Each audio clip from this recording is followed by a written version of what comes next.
Hélène, deuxième épisode. Je me rends compte qu'on n'est jamais partis en vacances. On n'a jamais rien fait ensemble, en fait. On n'a jamais été au cinéma, ni au théâtre, ni à la patinoire. Rien. Enfin, j'avais pas l'impression d'être en famille, vraiment.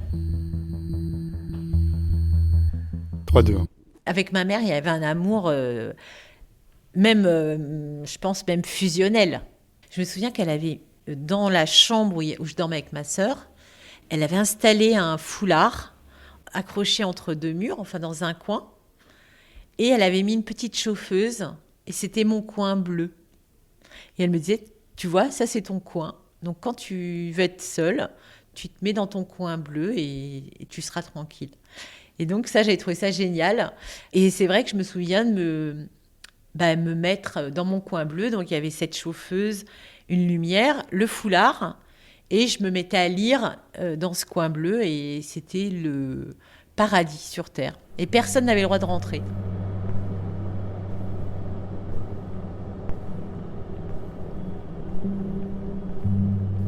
Puis moi, j'étais quand même une enfant très, très, très caractérielle. Parce qu'en fait, je souffrais beaucoup. Je ne savais pas du tout ce que j'avais. J'étais toujours barbouillée, j'avais mal à la tête, après le lendemain j'avais mal aux jambes, enfin. Et du coup ça me donnait beaucoup j'étais très fatiguée, très irascible, je me mettais dans des colères noires. Mais je crois que c'était juste parce que j'avais super mal partout puis j'essayais de le dire et puis on prenait jamais en compte quoi que ce soit, quoi. On me disait, qu'est-ce qu'elle est fragile, Hélène, elle se plaint tout le temps. Enfin, mais c'était de toute façon, j'étais une petite nature. Et ma sœur Nicole était aussi une petite nature qui se plaignait beaucoup. Donc on nous chantait tout le temps, et la rate qui se dilate, et le foie. Et en fait, c'est vraiment au dernier moment quand j'ai vraiment... je me suis évanouie. Enfin, j'étais au stade terminal de cette maladie, que mes parents on se sont dit, en fait, voilà, elle est malade, vraiment malade. Et ma mère, je pense qu'elle l'a jamais supporté, en fait, de ne pas avoir vu.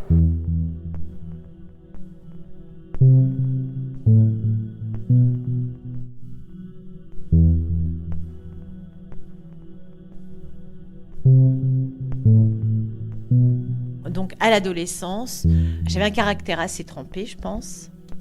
J'aimais bien rigoler. Je travaillais pas beaucoup à l'école. Ce qui m'intéressait, c'était les garçons et les copains et faire la fête et voilà. Oui, j'étais bien et en fait, je comprenais pas trop pourquoi je me sentais un petit peu décalée. Alors, par exemple, en seconde, je me sentais décalée des autres quand il fallait faire du sport. Moi, dès que je me mettais à courir, j'avais la tête qui commençait à tourner, je vomissais. Enfin, j'étais complètement. Je voyais mes petites camarades qui arrivaient à faire leur tour de stade.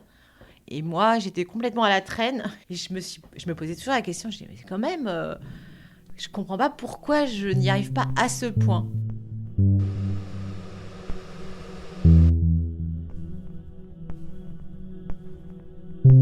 Alors en fait, j'étais en seconde, donc au lycée.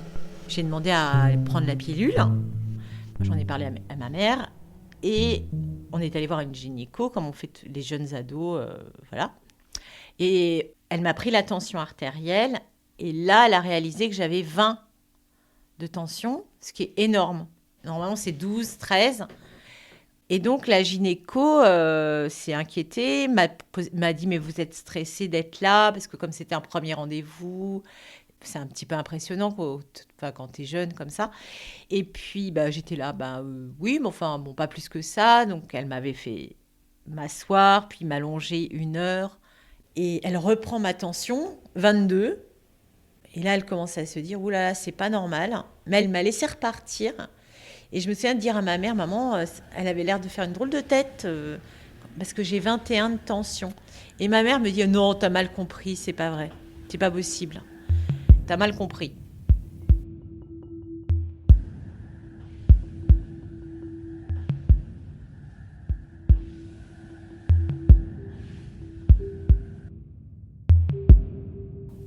Et je me souviens d'un matin où je me suis levée, et là, j'ai eu la vue complètement floue. Tout s'est brouillé d'un coup. Donc j'en reparle à ma mère. Et là, elle me dit, bon, on va aller quand même voir un médecin, c'est pas normal. Donc on est allé voir un généraliste et le généraliste m'a hospitalisée dans la demi-heure. Mes reins, en fait, fonctionnaient quasiment plus. Enfin, j'étais vraiment très, très, très atteinte, hein, puisqu'ils m'ont dit, t'étais à une semaine de passer l'arme à gauche, quoi.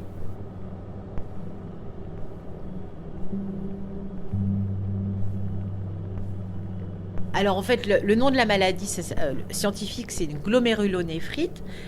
C'est un staphylocoque que j'ai attrapé à l'âge de 5 ans, qui s'est déposé quelque part sur les reins. Et le système immunitaire a attaqué le rein pour combattre ce staphylocoque. C'est un peu comme un accident de voiture. C'est vraiment, je suis passée au mauvais moment, au mauvais endroit. Il y avait cette bestiole. Là, je me dis, j'avais 5 ans. Moi, j'ai aucun souvenir. Mais voilà, donc c'est un peu comme ça que ça s'est produit. Mais... On m'a très vite dit, voilà, tu perds tes reins, tu vas aller en dialyse, il n'y a pas de problème, il y aura une greffe, il y a un régime alimentaire très strict, tu manges sans sel, tu manges sans sucre, tu manges sans potassium, sans phosphore, sans calcium, sans machin, et tout ira bien. Quand je tombe malade, je réalise déjà que je suis en vie, vraiment, et c'est moi qui décide. On me responsabilise parce qu'il faut faire face à la maladie.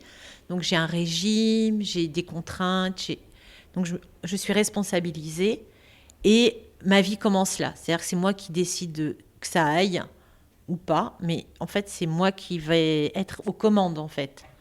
Et en fait, j'ai eu une discussion très, très vive, parce qu'on s'engueulait quand même avec ma mère, très vive avec ma mère, et je lui dis, si je m'assume pour cette maladie, je m'assume pour tout, donc je vais vivre avec Eric.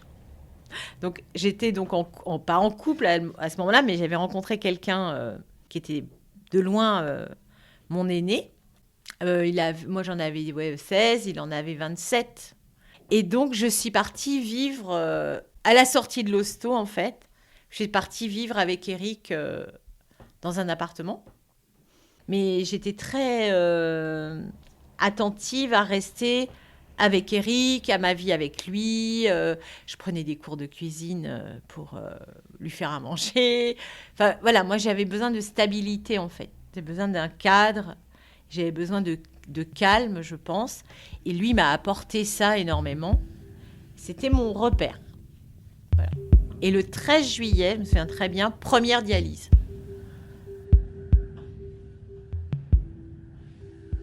Mais alors, c'était marrant parce que c'était en 87 et c'était un peu des expériences pour les médecins. C'était les premiers centres comme ça. Alors, c'était hyper libre. Moi, tous mes amis pouvaient venir me voir. On fumait pendant la dialyse. Les gens buvaient de l'alcool.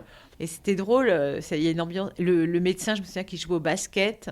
Aujourd'hui, on n'imaginerait même pas tout ce qu'on faisait. C'était comme à la maison, en fait.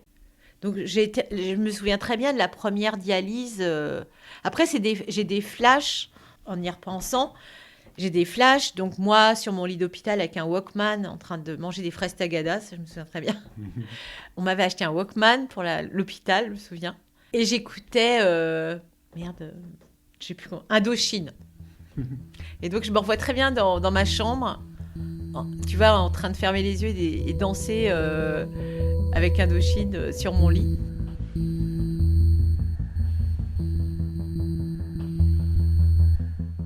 Quand j'ai eu ce problème de rein à l'hôpital, on me dit « Mais il y a une solution miracle qui est la greffe. Tout va bien, mademoiselle. Il y a la greffe. » Et donc, on fait les examens, les prises de sang. Et là, je me rends compte que je ne suis pas compatible avec ma famille. Que mon groupe sanguin ne correspond pas au groupe sanguin ni de mes frères et sœurs, ni de mon père, et ni de ma mère, je crois. Et donc, j'arrive chez moi et je dis « Mais vous m'avez jamais dit que j'étais une fille adoptée ?» Je dis ça à mes deux parents. Et là, je vois ma mère devenir blême. Et mon père était là, je me souviens. Donc moi, j'étais sur le canapé. Ma mère me dit du bout des lèvres « Ton père n'est pas ton père. » Et c'est tout. À suivre.